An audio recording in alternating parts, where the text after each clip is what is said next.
আসসালামু আলাইকুম। শিরোনামে আমন্ত্রণ জানাচ্ছি আমি ফারজানা ইয়াসমিন।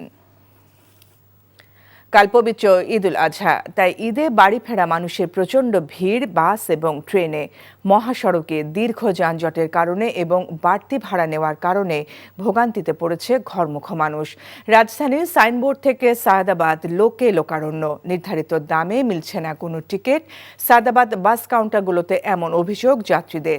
টিকিট পেলেও যানজটের কারণে বেশ কয়েক ঘন্টা পরে নির্ধারিত গন্তব্যে রওনা হচ্ছেন মানুষ। রাজধানীর অভ্যন্তরে চলাচল করা লোকাল বাসগুলোতেও মানুষ দূরবর্তী গন্তব্যের জন্য যাচ্ছেন। এতে ঢাকায় বাসের সংকট দেখা দিয়েছে। এছাড়া ঢাকার আশেপাশের জেলাগুলোতে প্রচণ্ড ভিড় থাকায় যাত্রীদের বিকল্প উপায়ে রওনা হয়েছেন অনেকেই। এদিকে কমলাপুর রেল স্টেশনে ভিড় রয়েছে যাত্রীদের। ঢাকা থেকে কক্সবাজারগামী পর্যটক এক্সপ্রেস সকাল 6:15 ছাড়ার কথা থাকলেও এখনও কমলাপুর রেল স্টেশনে এসে পৌঁছায়নি।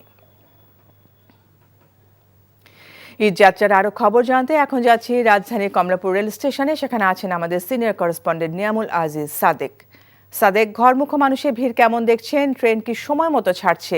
এ নিয়ে কি খবর আছে আপনার কাছে?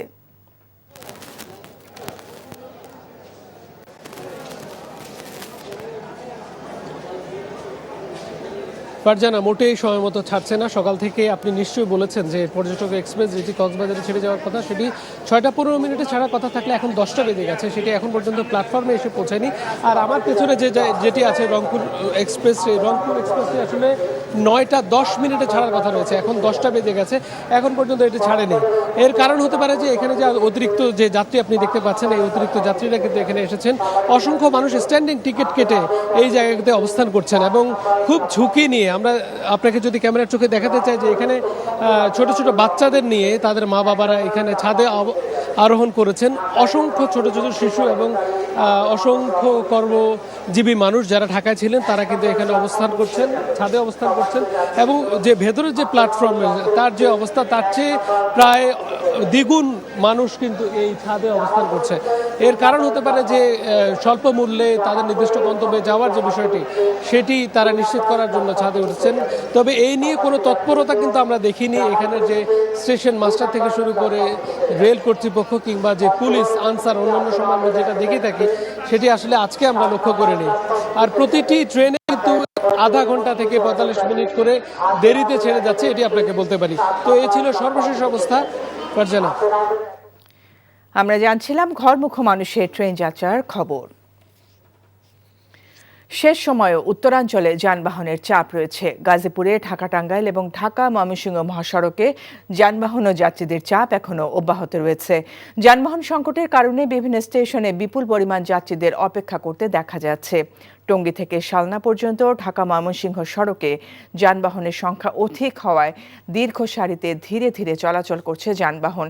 এছাড়া ঢাকা টাঙ্গাইল যমুনা সেতুর মহাসড়কে 25 কিলোমিটার জুড়ে দীর্ঘ সারিতে থেমে থেমে চলাচল করছে যানবাহন। শেষ সময়েও যানবাহনের চাপ রয়েছে সিরাজগঞ্জের যমুনা সেতু পশ্চিম সংযোগ মহাসড়কে, তবে কোথাও যানজটের ভোগান্তি নেই। এদিকে ঈদ যাত্রায় দক্ষিণবঙ্গের প্রবেশপথ ঢাকা মাওয়া এক্সপ্রেস হয়ে নিজ গন্তব্যে ছুটছেন দক্ষিণবঙ্গের 21 জেলার মানুষ। পদ্মা সেতুর কল্যাণে এই পথে এবারের ঈদ যাত্রাও বিড়ম্বনাহীন ও নির্বিঘ্ন। নৌপথ দিয়ে বাড়ি ফিরছে ঘরমুখ মানুষ। মানিকগঞ্জে পাটুরিয়া ও রাজবাড়ীর দৌলতদিয়া নৌপথে শেষ মুহূর্তে যাত্রী পরিবহনের কিছুটা চাপ বেড়েছে। দর্শক, এখন যাচ্ছি টাঙ্গাইলে। সেখানে আছেন আমাদের সহকর্মী মোহাম্মদ হোসেন। কথা বলছি তার সাথে। মোহাম্মদ, ঢাকা টাঙ্গাইল মহাসড়কের এখনকার চিত্র কেমন দেখছেন? যানজট কি আছে?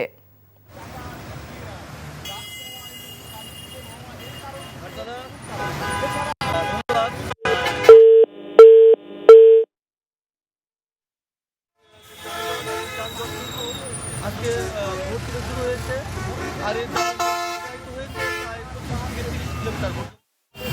আমি এই মুহূর্তে দাঁড়িয়ে আছি ঢাকা টাঙ্গাইল মহাসড়কের যে বাইপাস এলাকায়।